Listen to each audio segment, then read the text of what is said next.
How to duplicate a page on MS Word. So hello guys, welcome back to my YouTube channel. If you're also looking for ways to duplicate an actual page on MS Word, so here's what you need to do.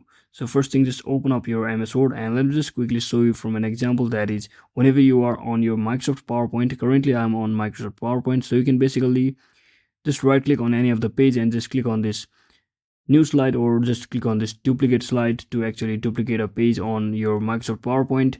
But if you are using Microsoft Word, then the option that is not directly available, so you cannot directly duplicate a particular page. So what you can do instead is just select all of the text and just hit the Control C on your keyboard. And once you do that, you can just keep on entering the enter button until you get onto the new page or next page, and simply click on your keyboard, that is Control V on your keyboard, and you shall be automatically pasting your new text just like this. So that is it for today guys. Thanks for watching. Don't forget to like and subscribe.